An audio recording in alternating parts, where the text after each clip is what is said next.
Hello everyone, I Babita welcome you all of you to my YouTube channel.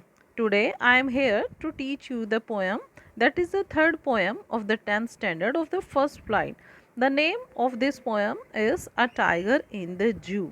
But before starting this poem, I would like to tell the summary of this poem.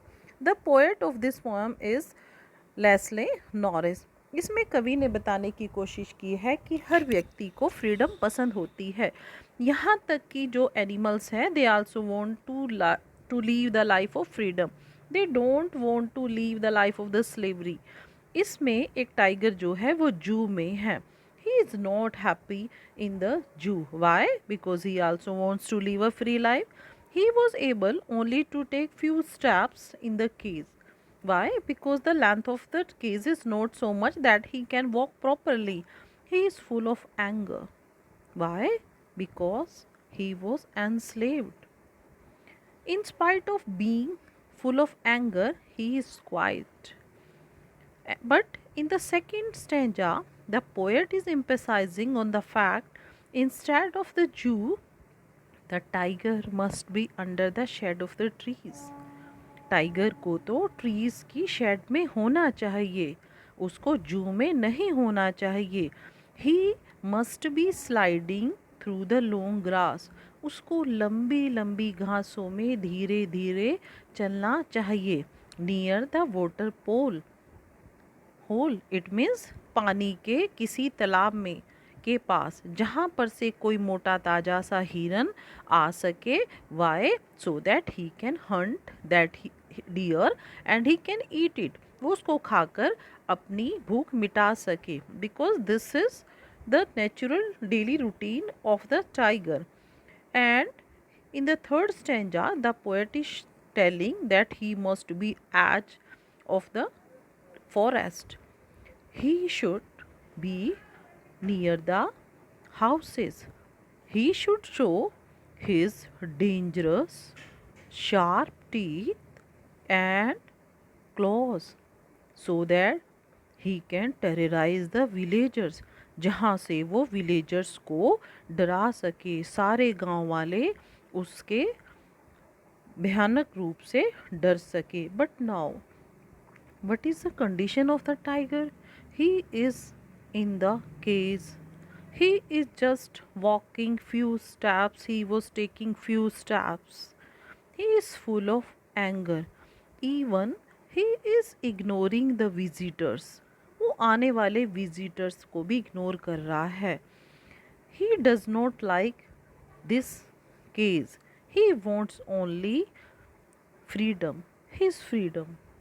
In the last stanza, the poet is saying that the tiger hears the last voice. वो आवाज़ किसकी है जो last में सुनता है? The patrolling cars.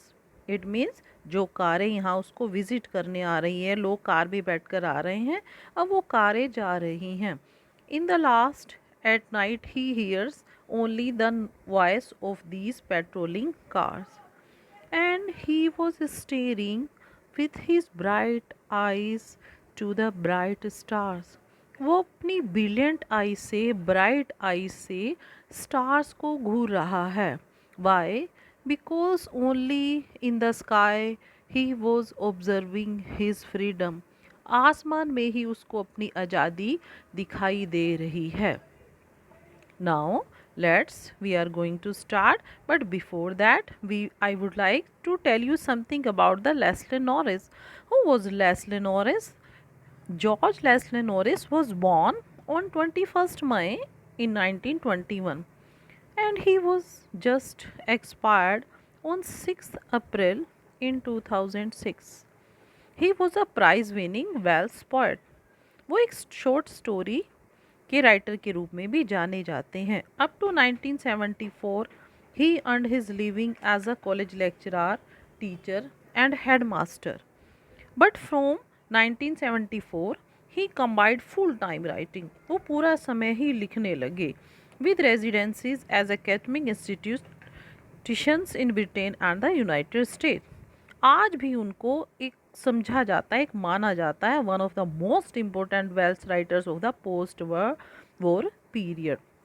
Now just we will start the poem line to line. I would like to explain it.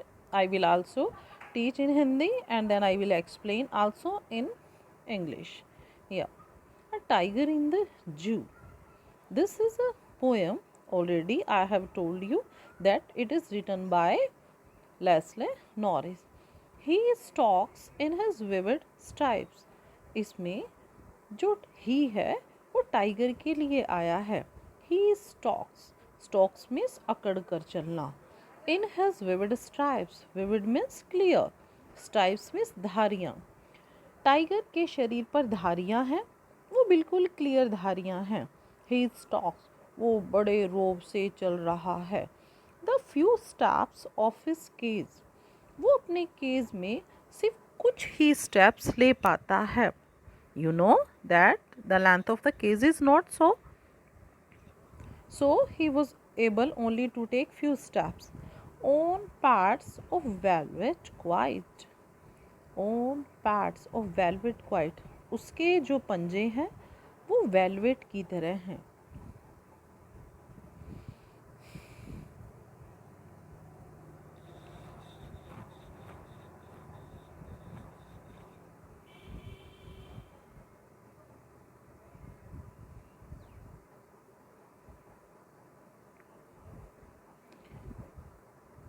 Own pads of velvet quite. वो अपने मखमली वेलवेट जैसे पंजों पर चलता है. क्वाइट वो बिल्कुल शांत है. इन इज क्वाइट रीज. रीज मीन्स क्रोधित. वह बहुत क्रोधित है. In his quiet. लेकिन फिर भी वो बहुत शांत है. इन द सेकेंड स्टैंजा नादा पड़े Singh he should be lurking in shadow. Lurking means छुप कर बैठना. कवि कहता है उसको तो किसी छाया में छुप कर बैठना चाहिए. स्लाइडिंग. स्लाइडिंग मीन्स धीरे धीरे खिसकना. Through long grass. उसको धीरे धीरे लंबी घासों में से खिसकना चाहिए. Near the water hole. किसी पानी के होल के पास मीन्स किसी छोटे मोटे तालाब के पास. Where plump deer pass. Plump means as like fatty. जहाँ कोई मोटा डियर खरगोश पास गुजर सके. So that he can just hunt it and eat it. In the third stanza, the poet is also emphasizing that he should be gnarling around houses. Gnarling means roaring, means गुर्राना, तेजी से बोलना. Third stanza में फिर कवि suppose कर रहा है कि उसको तो घरों के चारों तरफ दहाड़ना चाहिए. At the jungle edge. Edge means किनारा. किसी जंगल के किनारे खड़े होकर. Bearing. Bearing means showing. White fangs. Fangs means dangerous and sharp teeth. His claws. Claws means पंजे. उसको अपने खतरनाक शार्प दांतों को और अपने पंजों को दिखाना चाहिए. Terrorising the village. Terrorising means गांव वालों को डराना और उसे गांव वालों को डराना चाहिए. But now the fourth stanza. But he is locked in a concrete cell. लेकिन वो लॉक है एक कंक्रीट की बनी हुई सेल में. तहखाने में कैद खाने में लॉक है. His strength behind bars. Bars means सलाखें. लेकिन वो सलाखों के पीछे मीन्स जो पिंजरे की सलाखें हैं उसकी ताकत सिर्फ उसी के पीछे है. Stalking the length of his cage. Stalking again like the first stanza it has been describe here. Stalking वो बड़े रोप से चल रहा है. The length of his cage.